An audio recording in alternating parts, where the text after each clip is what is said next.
Hello and you are welcome to the Four Post podcast where we discuss everything football. And you know, everything sports too. If it is cycling, volleyball, just maybe when we get there, we are going to do that.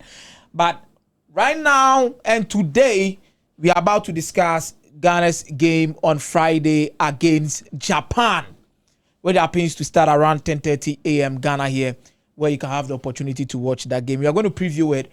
Look at the current strength of this team, who can make a case for himself when it comes to the Black Stars, when we are doing proper selection for the World Cup, and who is going to make sure that we get a win far away in Japan. And I have with me here Michael Asare Boadu. It's a conversation that we are coming to have and proper discussions, go into details about tactics and a lot of things that you're expecting in this particular game. And, one way or the other, we'll give you the predictions at the end of the day. Because could trauma Ghana now could try to do. I mean, but definitely you hear from us as to who is going to win the game at the end of the day. Michael Asaibodu, you are welcome to Four Post Podcast. Today, I'm right here in your shoes. Oh, of course. And it is good to switch roles. It's great to be on this side and then listening to everything that you said. But it's good to be back. Massa! It's good to be back, eh? But you are come and sit here, let me also talk. Yes. It's good to see Michael Asaibodu once again, and we are going to have an in-depth analysis when it comes to the Black Stars game versus Japan.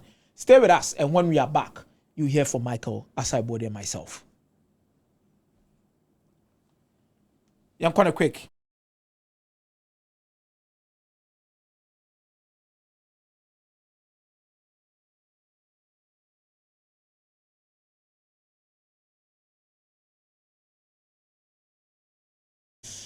All right, we are back once again, and it's about the Black Stars versus Japan. This is the current cup ongoing in Japan. Michael Asaibodu, first of all, let's have a discussion about the current Black Star squad. Mm-hmm. There is no Mohamed Kudus. There is no Thomas Partey. Yeah. There is no Alexander Jiku. Your initial thought about the squad? Well, I think... after a first glance at it, what came to mind was the glaring absence of what I call the spine of the team. Every team has a certain structure, like the skeletal framework on which the other flesh is added to ensure that eventually you have the whole body. As it stands now, in terms of the skeletal framework, we don't have the spine of a team available as it stands. Because in defense, we are missing out on Jiku. And Jiku is not just the ordinary player in the Black Star setup. Yeah. He gives you that commitment, that zeal, that hard work you expect from your national team player. And that aside, he also brings leadership to bear. And I think his presence augurs well for the team in various ways, as I explained earlier, that has to do with the leadership bit. And then on the field of play, in a typical in-game situation where there is tension, he's able to calm tense. He's able to help situations in a manner where the team is able to overcome any tense moment and then play their game. In the middle, Thomas Partey is a very important player to this team for technical reasons and also for experience reasons. One, for technical reasons, it's very important to how we play. Whether we set up in a 3-back, a 4-back, no matter the structure of the team, starting from the defense, Partey in the middle is responsible for much of our build-up play. When Ghana is in possession and then we are transitioning from the defense to the attack, he's well positioned in a manner where he connects and helps to bring the best out of the faces. So from the defense, he makes sure things will pass through him smoothly to the attack for the distribution and everything. So Partey is a very important player in this Otuado Black Star setup, and his absence will also leave a gaping hole that will be filled by the team. In attack, without Kudus, without Jordan, definitely takes away some level of creativity from this team. Jordan brings his experience to bear, and on the evidence of the World Cup qualifiers, which we just climaxed, he chipped in 7 goals, 7 assists, 14 goal involvement. And that is what you are missing exactly from this Black Stars team. in Mohamed Kudus is that player who is able to create, he is able to help the play, and then his presence alone speaks some kind of threat to any opponent that we face. So I think without these players, Otuado misses out on his spine, and it looks like he needs to construct a new one. Time is of the essence. Time is not our best friend as it stands now, and it works against us. So I think, yes, the Black Star squad list is exciting to watch, but then again, at first glance, the absence of those players is so loud to the extent that it will cloud whatever assessment that you want to have concerning players who are there. I think those who are not there actually is able to capture a significant part of any discussions around this Black Star squad than those who are there. But I think we'll still get to talk about those who are in the squad. But my initial thoughts will revolve around those who are not present in the team. I think those who are not present definitely is going to affect us. I believe there's only one world-class midfielder in this particular Black Stars team. Okay. That is Thomas Partey. In defense, I think Jiku gives us something that other centre-backs in the national team doesn't give us.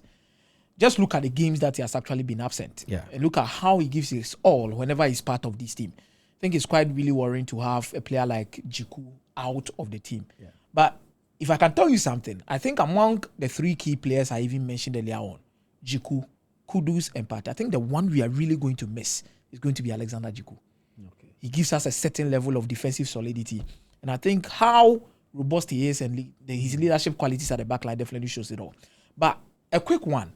In the absence of these players, how do you foresee this team being set up by Otuado? Well, and I think he would not really want to change that much in terms of how the team is structured. There are things you really want to look out for. In a bid to freshen up the pack and then offer roles to players who are mostly on the fringes, you don't really change your team that much that it is not recognizable. So what I think would happen in this case is that despite the absence of Jiku, Partey, Kudus, and Jordan, there are still players in there who are familiar with the Black Star setup. Someone like Antoine Semenyo has become like a sure starter. He is always going to start when he's available. And I think in the absence of, Jordan, Kudus, definitely he will become the most experienced attacker to be selected by Otuado. I don't think Otuado is going to change entirely how the attacking structure will look like. And so I expect Semenyo to be in there. Someone like Kamadin Sulemana, definitely. He's been in and out of the team. I expect him also to feature in there. And maybe one new player will be slotted in, especially in the central forward areas. So let's say a Prince Kobnedu or the other Prince, they will likely get a shot to feature from that position. Then you come to the middle. You have Kwesi Sibo, and Sibo has been part of the team in the last 2-3 assignments. And so clearly he becomes a bit familiar with the environment. Francis Abu played for us during the Unity Cup. We have seen him, although sparingly. He's not being used frequently by the coach. So clearly you expect him to also be there. So not so new. It is different when you throw in someone like Prince Owusu straight into the mix and you expect him to start. That is much more like asking too much of him. So the players who have been here and there at a point in time we've used, I expect them to feature prominently than the new faces in the team. In the defense, Jerome Opoku has played not too much, but together with Ajete, they played a game, I think it was the game that we played against Chad. So clearly they know each other and they will have that kind of familiarity. At left back, I still expect someone like Gideon Mensah to play. I don't expect to see too many changes in there. If it is right back, Gideon Mensah is keeping his place. Yeah, but no Derek Horn. No, you see, you don't throw the new faces into the mix all of a sudden. Hey, but we see a test too. No, I understand it's a test, but you need to go about it in a manner where you see the team that we have is a team that we are building. It's a process. So it's not complete yet that you think, okay, let me bench all those who play and then start anew, players who don't play. No, you blend them. And I think that is how come players like Derek Atakong will likely get roles. But the roles they will get will likely be as a substitute in the first game and maybe start the next game. Similar to the goalkeeping department. I've heard people say okay, so Annan should be started. He should get a place. He should play. But I think someone like Atizigi getting to start this game looks more feasible to me. Then Annan will come in later and then complement it. So I think Otuado will be measured in how he tries to shuffle the pack, freshen it up. He will not throw too many new players into the mix. He will blend it with players who play but are not necessarily mainstays. And then the new players will be thrown in as and when, judging by the need for them or the need for their profile. So that's how I see things. I don't know. But clearly, from the evidence of what I've seen regarding our squad, I don't think there will be too many new players in the starting lineup against Japan on Friday. What I see is that there will likely be 1 or 2 new faces, but the rest will be players who already have experience playing for the Black Stars, but although they might not be as the likes of Kudus, Jiku, Jordan, and then Partey. So that is how I see things. I don't know how you see it. You see, definitely within this team, I'm expecting new faces to start against Japan. I'm expecting a goalkeeper like Jose Fernandez to keep the post. We've seen Atizigi before at the World Cup. We've seen Benjamin Asare in the friendly games and qualifiers. Yeah. Now, at the left back, I'm expecting to see a player like Derek Horn. He was called as part of the last team that came in, but I think unfortunately his registration had not gone through, so he could not play. Yeah. I'm expecting to see Derek Horn, centre back. I want to still continue to see the partnership between Jonas Ajete and Jerome Opoku. Okay. I want to see how it works, because in the absence of Sadisu and Jiku, you need quality in depth. And I want to see how consistent these guys can be and the kind of quality they can afford this particular team or give this team. Then at the right back, I think I'll still go with Ali Disedo experience. There's still Calibri and Chiba. I'll still up to Ali Disedo experience. He had not played that much for the Black Stars until the last qualifying round of the World Cup, where we saw him due to his injury situation. In the middle of the pack, experience is really needed, Mike. I would have opted for Prince Owusu, Mediama, and Abu Francis. But I think for experience sake, I'll look at Sibo versus one of them, either Francis Abu or Prince Owusu. But I want to see Prince Owusu. I watched Francis Abu during the Unity Cup. He was splendid. Gave us a lot of options in the middle of the pack. But looking at a player like Kwesi Sibo, and I want to see how Prince Owusu complements him in the middle of the pack and see how he can play well. Up front, I'm looking at experience in the shape of Antoine Semenyo, Kamadin Sulemana. I want to see Prince Owusu lead the line, the guy from CF Montreal. I want to see how he complements the squad that we have. But, Brandon Thomas Asante has proven himself. The Unity Cup, he came in, scored in some key goals. He won the Player of the Month, and I think he's in good form. So there's no chance for you to bench him. So I think Brandon Thomas Asante comes in.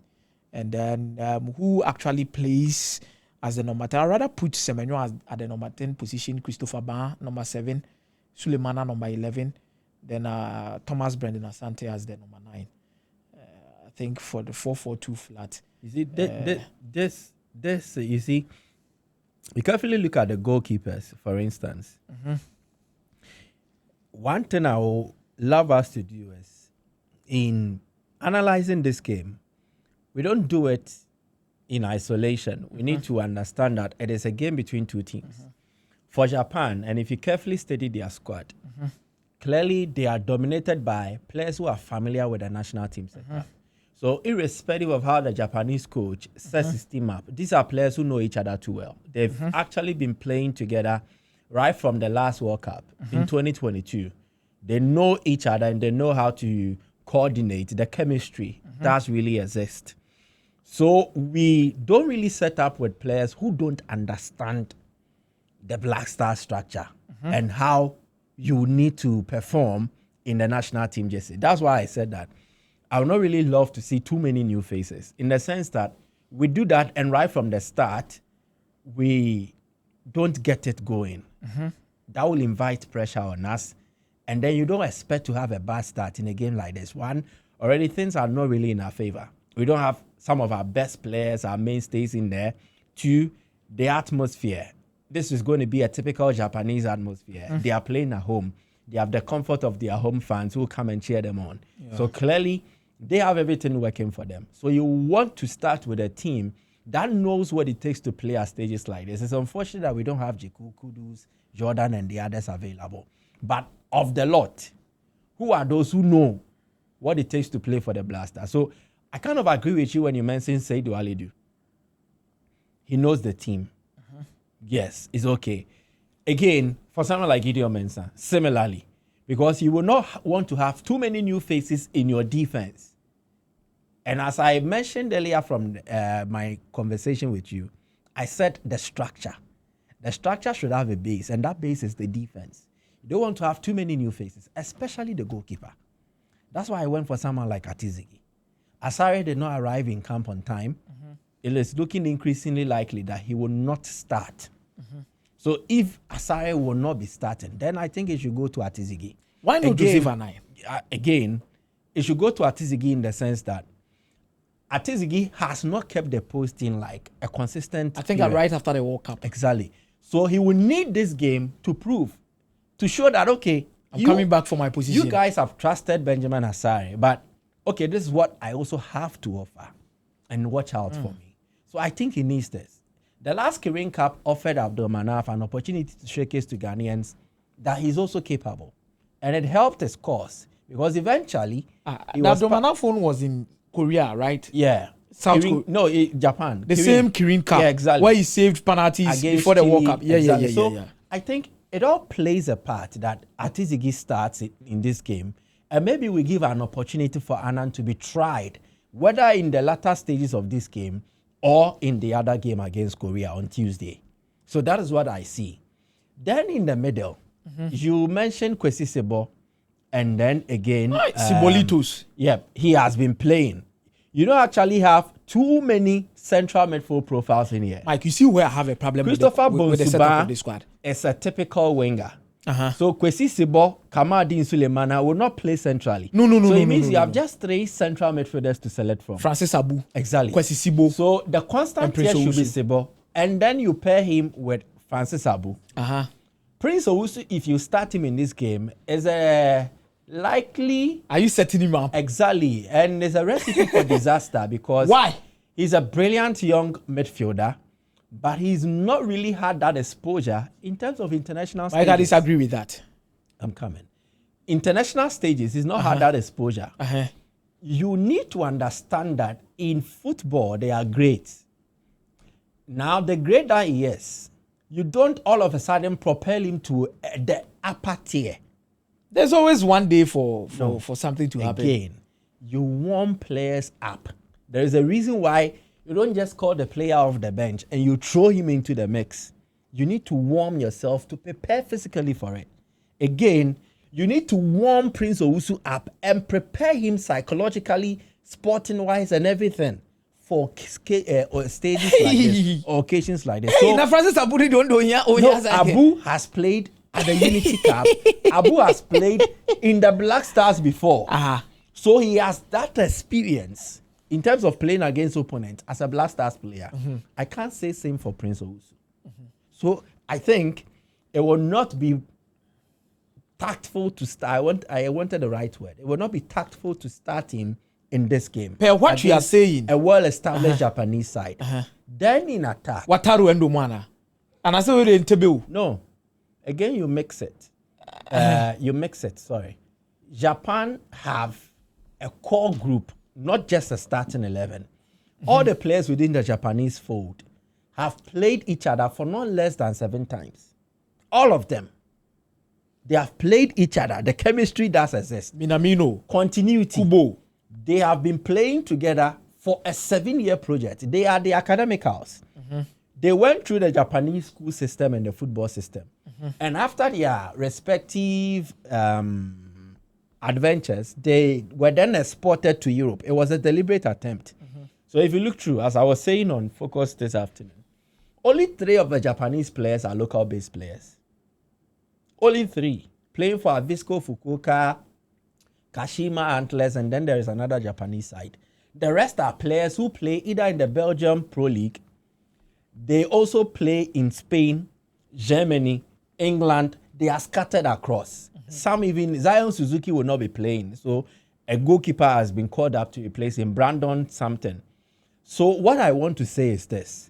This Japanese project has been running for 8 years consistently. You don't throw new faces, especially in the match change Black Stars team. But Mike, what is the purpose of this particular game? It is to, one, continue with the phase that your team is in. The phase that the Black Stars team is in is a rebuilding phase. So it's not like we have an established team. We don't have an established team yet. Even in the rebuilding phase, we can talk about a spine for this team.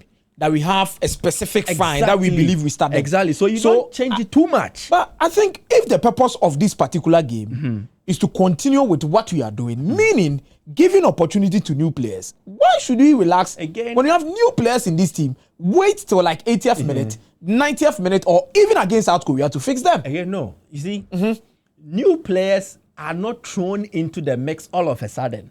You prepare them.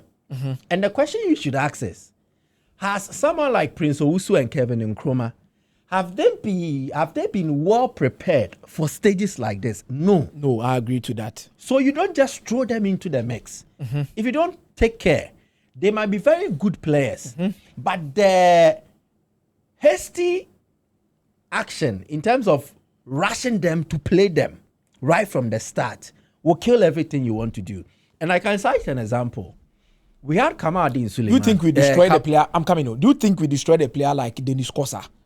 Because the last Karen Cup, if you are looking for a local lad who was in the team that had an opportunity to play, I think it was Dennis Kosa. Again, Dennis Kosa even had that experience as being part of the Black Stars team. Don't forget that in that World Cup qualifying playoff against Nigeria, he was part. Yes. But for Prince Owusu, it was just recently.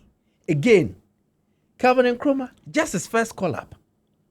He does not have that privilege of playing in top-tier competitions like Prince Edu Kwabena has. Edu Kwabena for Victoria Pilsen has been playing in the Europa League, so he has that exposure in terms of heightened atmospheres. He has that exposure in terms of tough opponent, difficult stadia where you have to play. He understands this. Your typical Prince Owusu GPL player does not know this.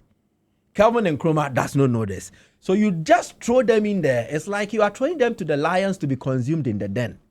Again, there is an example I can cite.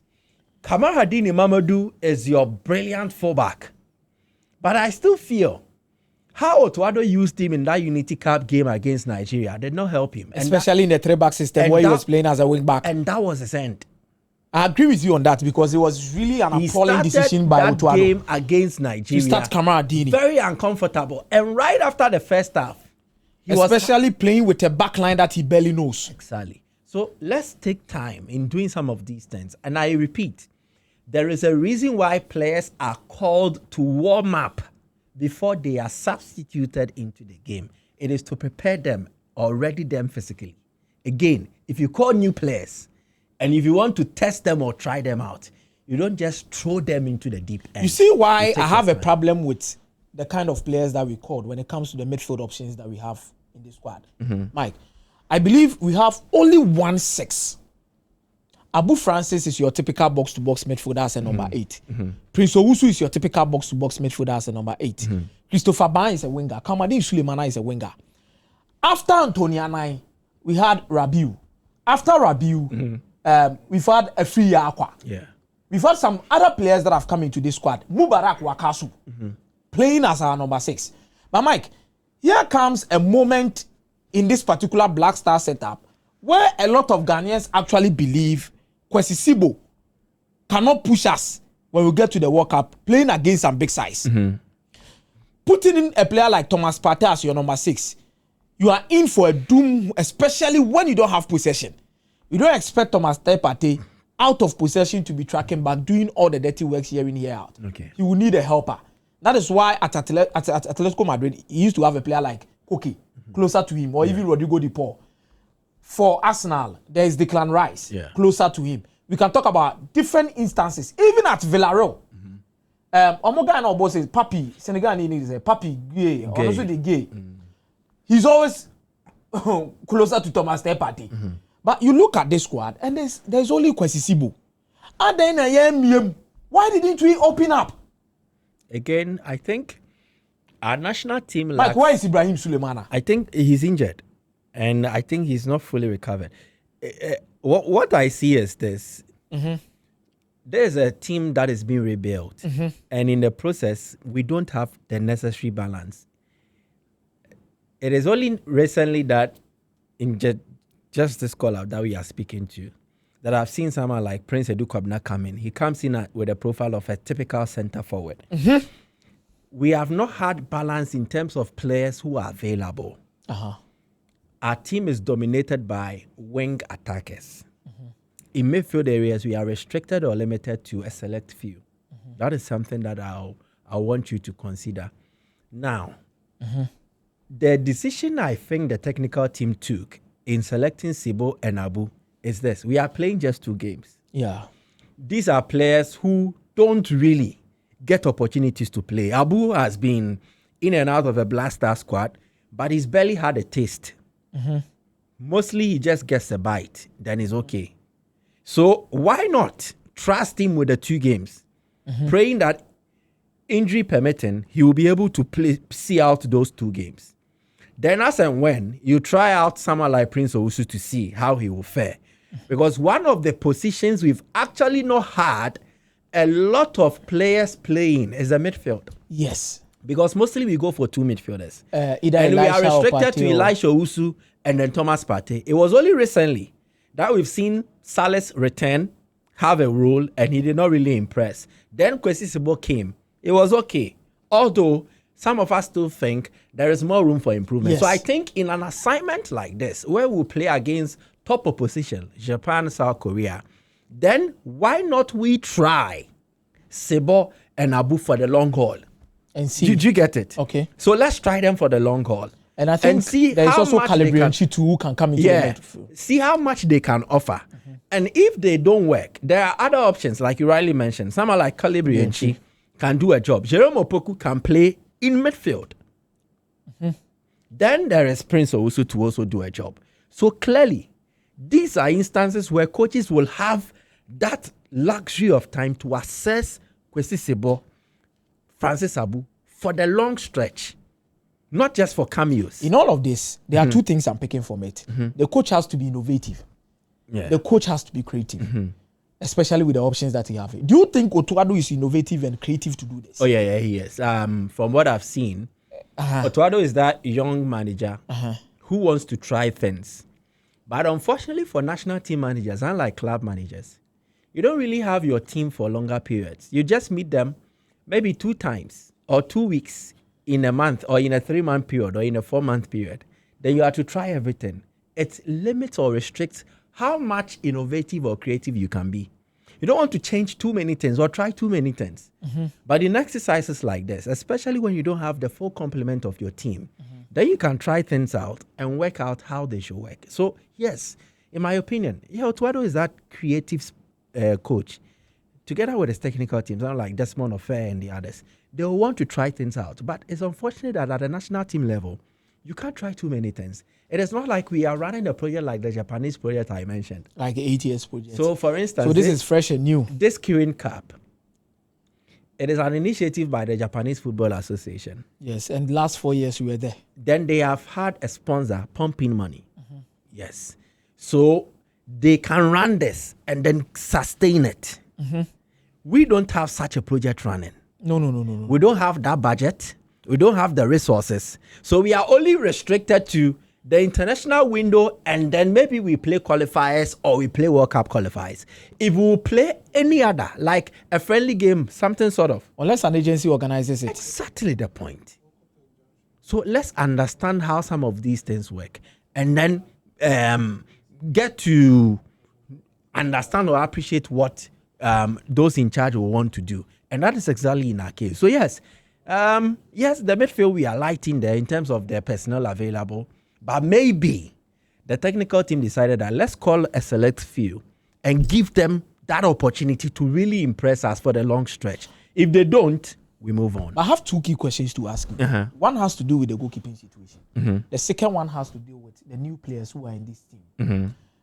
So first of all, with the goalkeepers, I want to ask you, Do you think these two games are going to be the proper test to see who can be our number one? Because it has been the biggest question that every single Ghanaian is asking. Mm-hmm. A lot of people believe in Benjamin Asare. We all do, to be very honest. But I think there is more room for improvement. That someone come in and displace him. Mm-hmm. Are these two games going to give us the needed metric or competition to actually assess how good these goalkeepers are? I think yes. Different competitions standards are upgraded, and I would have loved for Benjamin Asare to start this game. Why? I think it is the big. You see, it is his biggest test yet, and I love it because with every challenge he's faced, he's overcome it. First, it was about he can't keep the post for the Black Stars. He kept the post, and then the clean sheets were full. And the second one was what? The second is he's just been able to do this because I'm coming. The second is because he's been able to do it because they are local teams, like African teams. So he can't keep at the World Cup. Exactly. So he can't keep at the World Cup because the World Cup is the international stage. Now, at this platform, at this stage, he will face international teams. Yes. And he would have proved it too. Do you get me? So I would have loved for him to start so that he proves that truly he belongs. Maybe he's not getting that recognition because he's a local goalkeeper and then he has kept in the World Cup qualifiers for African teams. So people still doubt him. But he's capable. But all the same, with these new goalkeepers in the mix, Joseph Anan, I don't think you should start ahead of Atizigi, as I rightly mentioned. Atizigi should carry on. Asare is not there. He is the second in command after Asare. So he should keep the post. Again, it offers him an opportunity to prove to Ghanaians that whatever thing that we saw from Benjamin Asare, he's also capable of doing such. And when we are able to bring that level of competition into the goalkeeping department, it is for our own good. Because Atizigi will want to perform at the top level. Asare will also want to perform at the top level. And Nana would love to be at the World Cup. I get it. But again, what has he done to deserve a start in this game? That is why we have these friendly games. So Atizigi starts. Anan will get his chance. He will get his... I'm coming. You see, unfortunately, the goalkeeping department is actually a position that you don't normally change. You don't do it regularly. So you go with the flow. Asare was the one who was keeping the post for us. We went with the flow. Now, after Asare, imagine Asare gets injured. Would you want to throw in Joseph Anan? No, you go with Atizigi. You follow the line of command. So if Atizigi keeps the post in the game against Japan, then you can rotate and say Anan should come and keep the nest. You don't just throw in Anan. It means that indirectly, you are communicating that you've relegated Atizigi to the third choice. And I think it will not really resonate well with anybody who follows the team. The natural order should follow. I think equal grounds should be provided in this particular situation, especially when we are going into such a friendly game. For Asare, Michael, to be very honest with you, I think he has nothing to lose within this team. And I don't need Asare to prove himself to me against Japan or Korea. Definitely, when we needed him to qualify for the World Cup, he was there. He gave us the results that we needed. It's up to Atizigi and Joseph Anan to prove to us that they are ready to displace Benjamin Asare as the number one. So these two games should be a proper test for both of them. So that's why I said Atizigi should start. So just maybe Atizigi for game against Japan, Joseph Anan for South Korea. Then we clearly assess if any of them are ready. Then in March, definitely there's going to be another international break. If they are friendly games, the three of them or any of them can come in. Anybody can be there because in football, you can predict. It could be that by March, Joseph Anan will be injured. It could be Atizigi is injured in March. Even Benjamin Asare. Form can also decide. It could be by that time, maybe Benjamin Asare is not going to be the best goalkeeper in the league. Anything can happen as at that time. But I think I'm in the same place with you when it comes to the goalkeeper being a sensitive position where it doesn't need a lot of changes. You need to be very calm with that. But my second question has to do with, give me two players that you are expecting so much from in this particular two games that we are playing against Japan and South Korea. Not old players, but the new guys in the team. We have Prince Owusu. There are two Prince in this team. They are all two attackers. We still have Christopher Bonsuba that I believe did not have so many chances during the qualifying stages of the World Cup. He played his part in the Unity Cup, proved himself at that stage. But I think this is another one to prove himself again. There's Abu Francis, who had an opportunity during the Unity Cup, but did not play during the qualifiers. Now back into the team for Karen Cup. So there are a lot of players within this team. Derek Korn and Cole, and even Joseph Annan. So 2 players that you believe have something to prove. There's Prince Owusu and Nkrumah. Again, Asare Owusu is your center forward. I want to check his profile. He plays efficiently as a center forward, and there are times where he can do a job as a second striker, which is to give us an opportunity to assess a profile that we lack in our team.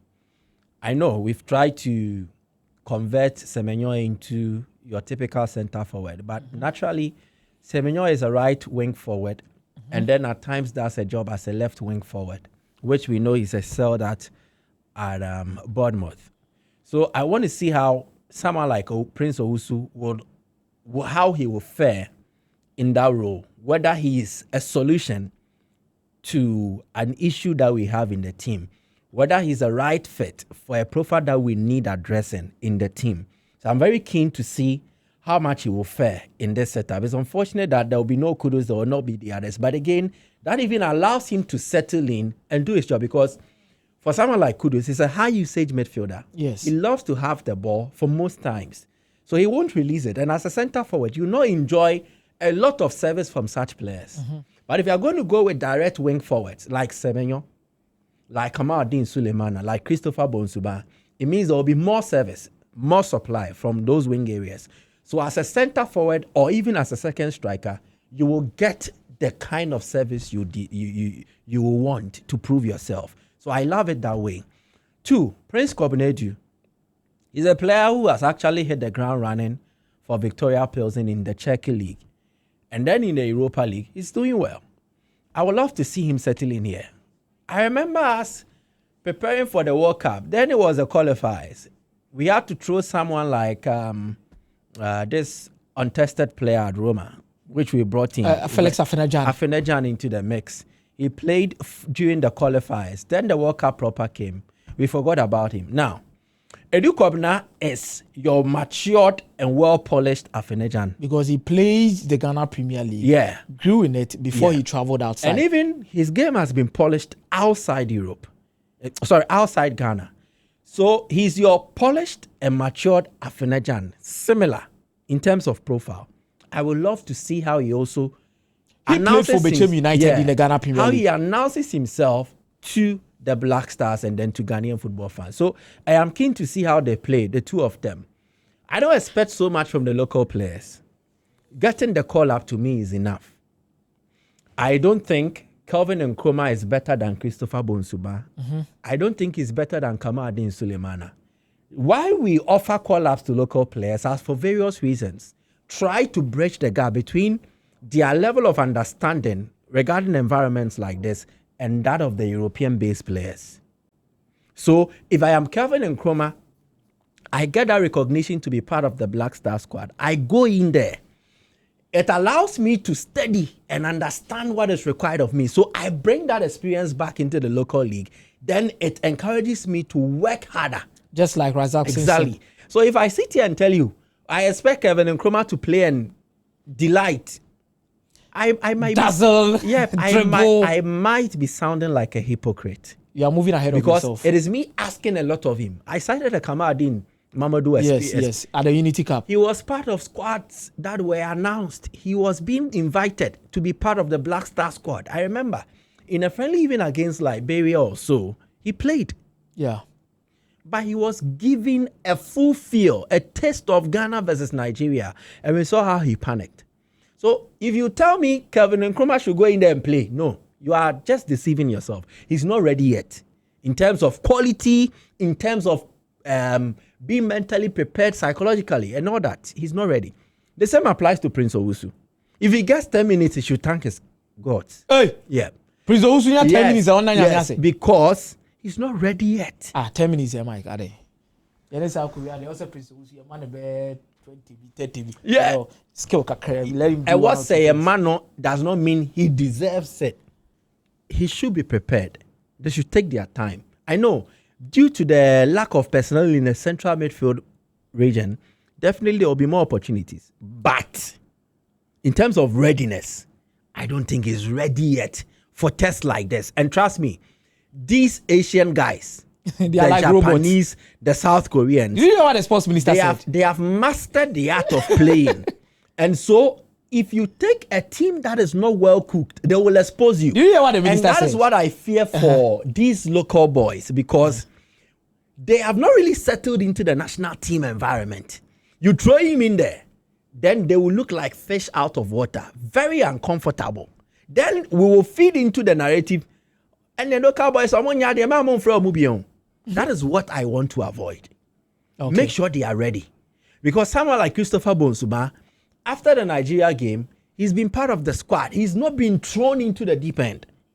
It will be fair to try him here because familiarity with the environment. But it will be unfair to throw Kelvin Nkrumah, to throw in Prince Owusu in there. No, it would not be fair. At least give him a Togo game.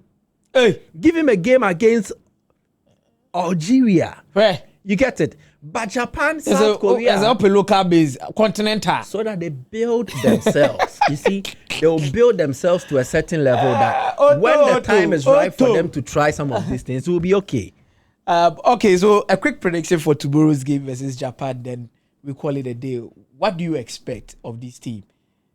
I have said it elsewhere that this is not a game that should be so much centered on the results. I think it should be an experiment. And with this experiment, we should already consider before we start the game, we've lost. We just want to try out something. But what I want to see from the team is that competitive edge. They should bring it to the fore. Against Japan, Japan will want to outrun us. They will want to work harder than we do. I want to see a Black Stars team that is working harder. A Black Stars team that is not always standing, also running around, making sure that we match the Japanese. We will not be able to match their energy levels, but we should give something that shows that at least we are a team that put up a fight. That is the first thing I want to see. Again, the technical preparation of a team, it regards how Otuado wants them to play, how he sets them up. I expect to see that being very visible. Without the ball, the shape of the team. With the ball, how we play. I expect to see a certain pattern. It should unravel on the field of play. I expect to see that. Then it comes to the whole thing about performance and results. Japan have a certain advantage that we don't. By virtue of the kind of opponents they've played in previous games. In October, they beat Brazil. Again, there's players at their disposal, and then how familiar they are with the environment. Again, the home venue. So they have the advantage over us. They will beat us. But it should be at a respectable scoreline. Something that does not really dampen the mood and the spirit of the team. Because this Black Stars team is not really experienced. The technical team are trying to get things together. They've not coached at any major competition before. Yes, Otuado was at the World Cup in 2022. But this is a different technical setup. The last time he went there was Chris Hughton, there was Didi Dramani. Then they were supporting him. Then also there was this George Boateng, right? So just check. The backroom staff and everything has changed. So this is an inexperienced technical team. And then an inexperienced bunch of players. We are expecting Japan to beat. So Japan has the advantage. They will beat us. But we should manage the scoreline in a manner where it is not so much heavy that it dampens the mood of everything that we want to do. It should actually be in a manner where we feel we took the game to Japan. It was just that they were better than us. It should be like that. So I expect maybe Japan to win like 2-0, 3-1, something like that. They will beat us with more than a 2-goal margin, but it should be respectable. It should be a respectable result for Michael Asare, who actually feels Japan has an upper hand over the Ghana Black Stars. I personally believe that tomorrow is not only going to be a test for new players or even players who have been within the squad for quite some time, but also a test for Coach Otuado, whom I actually believe that the sports minister and a lot of people had their issues with him right after Ghana qualified for the World Cup, where they believe that Otuado is not fit enough to take us to the World Cup. These games will definitely provide an insight if he is ready or not. By time and patience, we always review what is right and what is wrong. This is 4 Post Podcast. Adi ebe here for say you subscribe, you like, you put on your notifications for great content like this, deep football discussions. And right after the Ghana game, you see us right here once again. See you